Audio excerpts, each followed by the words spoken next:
आदरणीय माननीय हमारे सबके गार्जियन, हमारे दुख सुख में साथ देने वाले आदरणीय गृह राज्य मंत्री अजय मिश्रा जी, धन्यवाद। कार्यालय के शुभारंभ के इस कार्यक्रम की अध्यक्षता कर रहे भारतीय बौद्ध संघ के सम्मानित अध्यक्ष भंते संघ प्रिय राहुल जी, कार्यक्रम में उपस्थित भंते वीनाशील जी, श्री आर जोशी जी, अभी राहुल जी ने जिनका जिक्र किया, ऐसे श्री अशोक कपूर जी, कानपुर से पधारे बाल योगी अरुण चंद पुरी जी, आए हुए सभी सम्मानित अतिथिगण, भाइयों बहनों और पत्रकार मित्रों, जैसे भी राहुल जी ने आपको बताया अपने उद्बोधन में कि उन्होंने कैसे पत्रिका का प्रारंभ किया और कैसे उसका विस्तार किया। समाचार पत्र के साथ साथ उन्होंने नया अपना चैनल भी प्रारंभ करने की योजना बनाई है और ऐसे सब कामों के लिए निश्चित रूप से जिस तरह का कार्यालय उनके पास होना चाहिए था, वो आज वो प्रारंभ करने जा रहे हैं। इस अवसर पर मैं उनको बहुत बधाई देता हूं और शुभकामनाएं देता हूं और ईश्वर से ये प्रार्थना करता हूं कि वो अपने प्रत्येक लक्ष्य में जिस तरह समर्पित और समर्पण के साथ काम करते हैं, ईश्वर निरंतर उनको सफलताएं दे और वो अपने लक्ष्यों को प्राप्त करते हुए लगातार सम्मान को भी प्राप्त करें। आप सब लोग जैसे जानते हैं और चर्चा भी बहुत सारे लोगों ने अपनी बातचीत में की है कि राहुल जी निरंतर समाज में समरसता रहे, समाज के सभी वर्गों के साथ न्याय हो, सब लोग मिलजुल करके रहें, समाज आगे बढ़े, ऐसी सारी कल्पनाएं और लक्ष्य जब ये देश आजाद हुआ था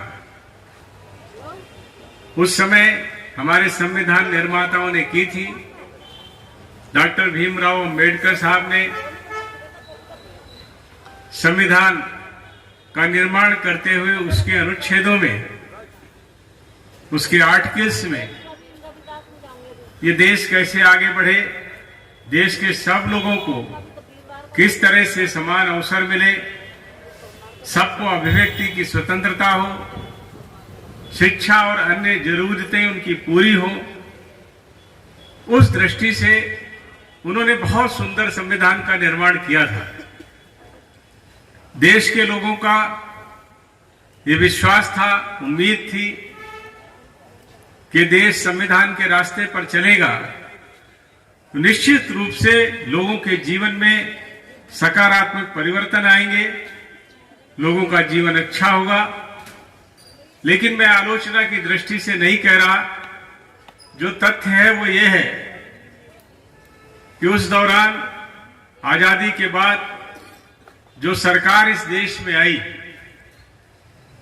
उस सरकार के पास इस देश के संविधान और देश की संस्कृति, देश की परंपरा, देश के इतिहास, देश के ज्ञान, देश की शिक्षा, इन सब को साथ लेकर के आगे बढ़ने का कोई कार्यक्रम नहीं था। परिणाम स्वरूप ये देश जहां पर पहुंचना चाहिए था, जितनी प्रगति होनी चाहिए थी, लोगों के जीवन में जो बदलाव आने चाहिए थे, वो नहीं आ रहे थे। उसी समय राष्ट्रीय स्वयंसेवक संघ ने एक राजनीतिक दल जो इस देश को भारत की परंपराओं और भारत के लोगों की इच्छा के अनुरूप आगे बढ़ा सके, का निर्माण करने का सोचा, योजना बनाई और भारतीय जनसंघ के रूप में एक राजनीतिक दल बनाया। राष्ट्रीय स्वयंसेवक संघ के द्वारा बनाया गया ये राजनीतिक दल आज भारतीय जनता पार्टी के रूप में आपके सामने है। इस दल के निर्माण के समय जो दर्शन उस दौरान हमारे नेताओं ने दिया था, पंडित दीनदयाल उपाध्याय जी ने जो दर्शन दिया वो पूरी तरह से डॉक्टर भीमराव अंबेडकर जी द्वारा संविधान में दिखाए गए रास्तों के साथ साथ पूरे जीवन में उन्होंने जिस तरह से लोगों के भले के लिए काम किए थे, लोगों के जीवन में अच्छे बदलाव के लिए काम किए थे, वो सारे सिद्धांत, सारे लक्ष्य पंडित दीनदयाल उपाध्याय जी ने भारतीय जनसंघ और आज वो भारतीय जनता पार्टी में है, उन्हीं के आधार पर इस राजनीतिक दल को बनाया था। मैं हमारे यहां पर उपस्थित राहुल भंते और उनके सभी साथी, यहां पधारे हुए श्री मीनाशील जी, ऐसे सभी लोगों ने भारतीय जनता पार्टी का निरंतर न केवल सहयोग किया है, बल्कि हम जिन लक्ष्यों को लेकर के चल रहे हैं उसके प्रति लोग जागरूक हों, उसमें सहयोग करें। उस दृष्टि से भी आप सबका बहुत बड़ा योगदान रहता है। मैं अपनी पार्टी के प्रतिनिधि के तौर पर, कार्यकर्ता के तौर पर भी आप सबका बहुत अभिनंदन करता हूं और आपका स्वागत करता हूं। हमारे प्रधानमंत्री जी यही लक्ष्य लेकर के काम कर रहे हैं कि हमारे देश के लोगों की जो आवश्यकताएं हैं, जो सामान्य जीवन जीने के लिए आदमी की जरूरतें होती हैं, उन जरूरतों को हम पूरा करें। लोगों के जीवन की जरूरतें पूरी करने के साथ साथ उनकी सुविधाएं बढ़े, इंफ्रास्ट्रक्चर खड़ा हो, देश के लोगों के जीवन में एक सकारात्मक बदलाव आए। उस दृष्टि से प्रधानमंत्री श्री नरेंद्र मोदी जी के नेतृत्व में, हमारे गृह मंत्री श्री अमित शाह जी के मार्गदर्शन में हमारी सरकार निरंतर काम करते हुए पिछले 10 वर्षों में हमने बड़े बदलाव अपने देश में किए हैं। इस देश में मोदी जी की सरकार में 4 करोड़ से ज्यादा ऐसे परिवारों को, जिनके पास घर नहीं थे, उनको घर उपलब्ध कराए। 11 करोड़ से ज्यादा परिवार ऐसे थे जिनके घरों में शौचालय नहीं थे। 11 करोड़ से ज्यादा शौचालय मोदी जी की सरकार ने ऐसे परिवारों को दिए। हमारी बहुत सारी बहनें जो ग्रामीण क्षेत्रों में रहती थी, उनको 2 बड़े बीमारियों के कारण थे, जिसमें एक टॉयलेट था, टॉयलेट की उपलब्धता न होना, उसके कारण महिलाओं को बहुत सारी बीमारियां अकारण ही हो जाती थी। और दूसरा बड़ा कारण था कि जब वो भोजन पकाती थी, भोजन बनाती थी, तो उसके धुएं से उनके फेफड़े और उनके स्वास्थ्य पर बुरा प्रभाव पड़ता था। प्रधानमंत्री जी ने उन बातों का संज्ञान लिया और जैसे मैंने कहा कि जहां हमने 11 करोड़ से ज्यादा टॉयलेट बनाए हैं, वहीं हमारे प्रधानमंत्री जी ने 10 करोड़ से ज्यादा परिवारों को फ्री एलपीजी के कनेक्शन देने का भी काम किया है। ऐसे निरंतर बदलाव हो। जब ये सरकार 2014 में सत्ता में आई थी, तो इस देश के 1 लाख से ज्यादा गांव थे जहां पर बिजली की लाइन नहीं पहुंची थी। 10 साल के अंदर प्रधानमंत्री जी ने इसे काम किया है कि आज हम कह सकते हैं हिंदुस्तान का कोई भी गांव ऐसा नहीं है जहां पर बिजली की लाइन और बिजली पहुंच न गई। एक बड़ा लक्ष्य था कि सब लोगों को शुद्ध पेयजल मिलने लगे। 2019 में प्रधानमंत्री जी ने 15 अगस्त को लाल किले से जो भाषण दिया था, आपने सबने सुना होगा प्रधानमंत्री जी ने कहा था कि हम सब लोगों को नल से जल के माध्यम से शुद्ध पेयजल उपलब्ध हो, इसकी व्यवस्था करेंगे। और प्रधानमंत्री जी ने उस समय जो आंकड़ा प्रस्तुत किया था, हमारे देश में 19.5 करोड़ से ज्यादा परिवार गांवों में रहते हैं, और उस दौरान जब उन्होंने घोषणा की थी 2019 में 15 अगस्त को, तो केवल 2 करोड़ 68 लाख परिवार थे जिनके पास पीने का साफ पानी था। आज 13 करोड़ से ज्यादा परिवारों के पास शुद्ध पेयजल पहुंचाने का काम मोदी जी की सरकार ने किया। ऐसे अनेकों बदलाव पिछले 10 वर्षों में आपके जीवन में आए।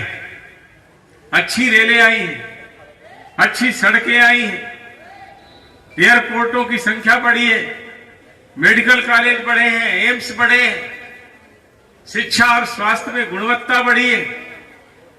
गरीब परिवार जिनके लिए किसी बीमारी से लड़ना और उसका इलाज कराना एक चुनौती होती थी, दुनिया की सबसे बड़ी स्वास्थ्य बीमा योजना आयुष्मान भारत चला करके प्रधानमंत्री जी ने 50 करोड़ से ज्यादा लोगों को 5 लाख रुपए तक का 1 वर्ष में फ्री इलाज कराने की सुविधा भी हमारे प्रधानमंत्री ने उपलब्ध कराई। सामाजिक सद्भाव बना रहे, समरसता बनी रहे, इसी लक्ष्य को लेकर के आप सब भी काम कर रहे हैं। जैसे उन्होंने कहा कि अभी 20 तारीख को संत शिरोमणि श्री गुरु रविदास जी की जयंती पर वो जो कार्यक्रम कर रहे हैं, उसके 2 बड़े विषय उन्होंने रखे हैं, सामाजिक समरसता और महिला सशक्तिकरण। प्रधानमंत्री भी कहते हैं कि हमारा देश तभी आगे बढ़ेगा, तभी विकसित होगा जब हमारे देश की महिलाएं सशक्त होंगी। प्रधानमंत्री कहते हैं कि महिलाओं का सशक्तिकरण या महिलाओं के नेतृत्व में देश का विकास करना है, और इस दृष्टि से महिलाओं का सशक्तिकरण हो, महिलाएं ताकतवर हो, तो प्रधानमंत्री जी ने उसको एक योजना के द्वारा नहीं किया है। महिलाओं का सर्वांगीण विकास हो, उस दृष्टि से प्रधानमंत्री जी ने महिलाओं के पोषण से लेकर के गर्भावस्था के समय में उनकी कैसी देखभाल हो, कैसा टीकाकरण हो, जिससे आने वाले बच्चे भविष्य में राष्ट्र के निर्माण के लिए एक स्वस्थ नागरिक के रूप में अपना योगदान कर सके, उनके खाने पीने भोजन की चिंता हो, निरंतर जांच हो, संस्थागत प्रसव हो, बच्चे का टीकाकरण हो, मां का टीकाकरण हो, शिशु मृत्यु दर और मां मृत्यु दर दोनों को रोकने का काम हो, उसको कम किया जाए। ऐसी निरंतर प्रयासों के साथ साथ महिलाएं शिक्षित हो, महिलाओं के हाथ में रोजगार हो, पैसा हो, महिलाओं का सम्मान घर से लेकर के समाज तक हो। उन्होंने प्रत्येक योजना में महिलाओं को आगे रखा है, महिलाओं को अग्रणी किया है, और आज हम बहुत गर्व के साथ ये कह सकते हैं कि हमारी घर, मकान, शौचालय, उज्ज्वला गैस, आयुष्मान भारत, कोई भी योजना हो, हर योजना में महिलाओं को प्राथमिकता देने का काम हमारी सरकार ने किया है, और महिलाएं आज सशक्त भी हुई।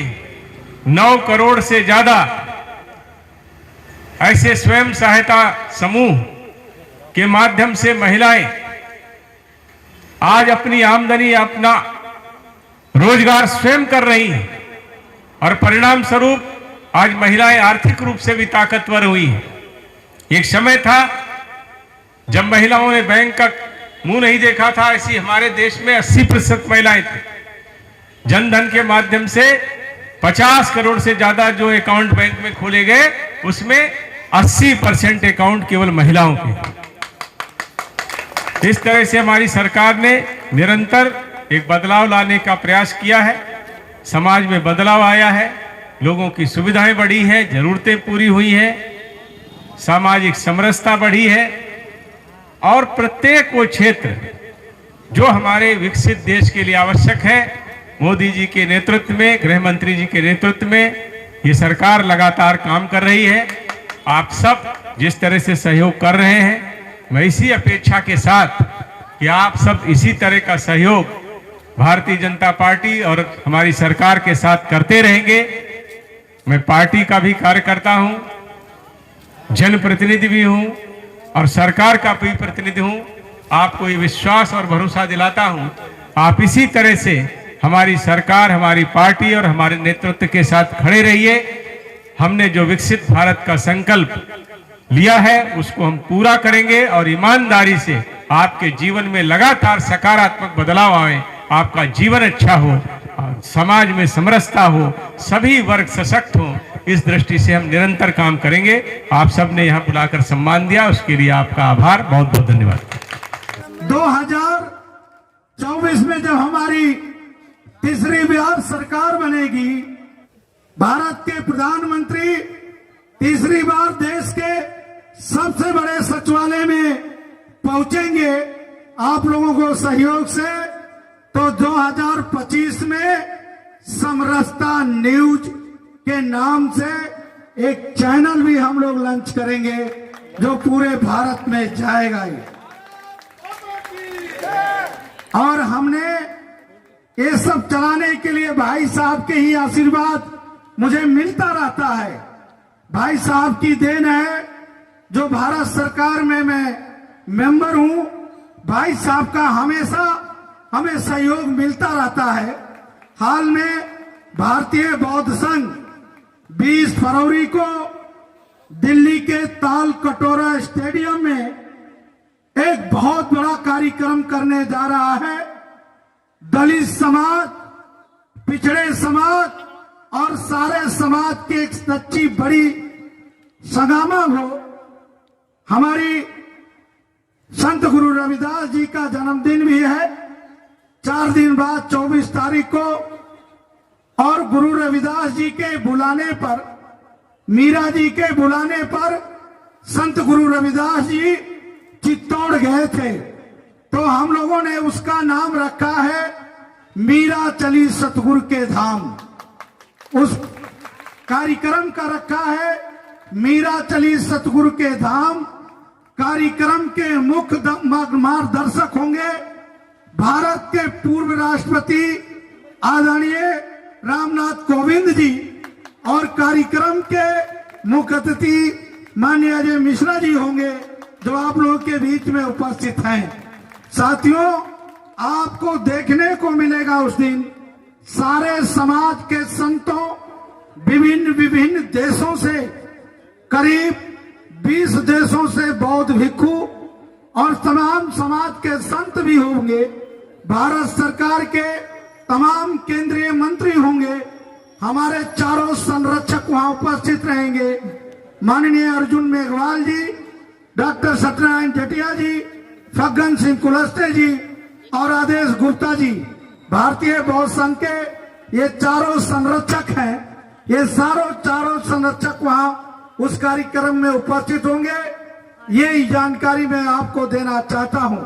हमारे सभी पदाधिकारियों ने दिल्ली के हर कोने, हर मंदिरों में हम लोगों ने कल से जाने का एक प्रोग्राम बनाया है। सबसे पहले गुरु रविदास मंदिर में हम जाएंगे।